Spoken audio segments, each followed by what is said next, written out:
Hello and welcome to Deriving Me Crazy Math Help. My name is Tori and I'll be helping you out today. Today's concept is called related rates, and it's a calculus AB concept. It's often considered a calculus student's worst nightmare, but never fear, I'm here with Deriving Me Crazy Math Help, the YouTube channel, and I will be able to help you all out with a variety of math questions and also different math concepts. Related rates is an example of one of those concepts, and this one in particular will be part of a two-part video series. In the video that you are currently watching is an introductory video to related rates, where I will help you understand the steps to solving a related rates problem, and also the type of thinking that accompanies it. The second video I'll be showing you will be a challenge video that will give you more exposure to related rates. So let's get started. Here are the steps to solving a related rates problem.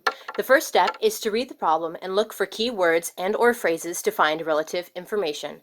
For example, look for words such as when or speed and phrases like changing at a rate of. These will help you start the problem. The second step to solving a related rates problem is to write down your given rates and associated information. You will need to write down the information that you need to find as well. The third step is to write an equation based on the rate that you are finding. For example, if you are finding the rate dV dt, use the volume equation. Side note, the V in dV dt means volume.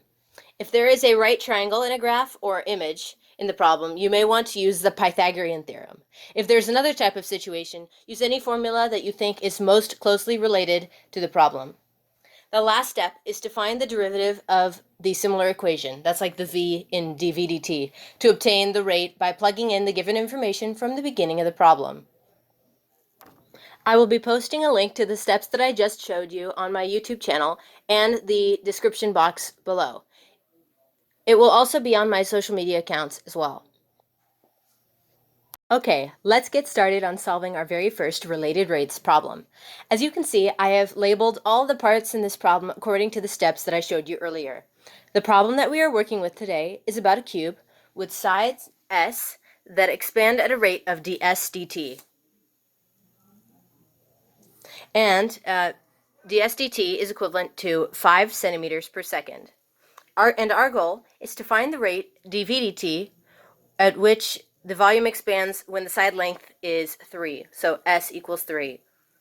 So if we look at dV dt, we know that we need to find a similar equation to dV dt that has just the volume. The volume of a cube is Vs cubed. If you think about it, we have found an equation in terms of V and S, which is very close to the rates we are given and need to find which are derivatives of V and S. So here's our equation. V equals S cubed. And now if you take the derivative of this equation, you will see how we obtain an equation for dV dt. On the left of the equation is dV dt, or equals 3s squared ds dt. The left of the equation is dV dt, which is the derivative of V with respect to t. And the right side of the equation is 3s squared, which is the derivative of s cubed, times ds dt, which is the inner function of s with respect to t.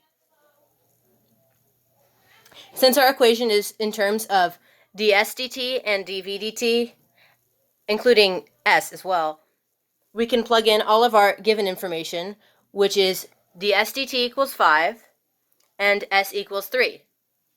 So as you can see, I plugged that in right here, and we have dv dt equals 3 times 3 squared times 5. And that will give us an answer of 135 centimeters cubed per second. And that is our final answer.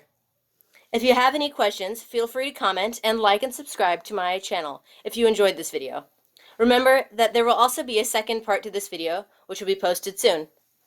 See you soon!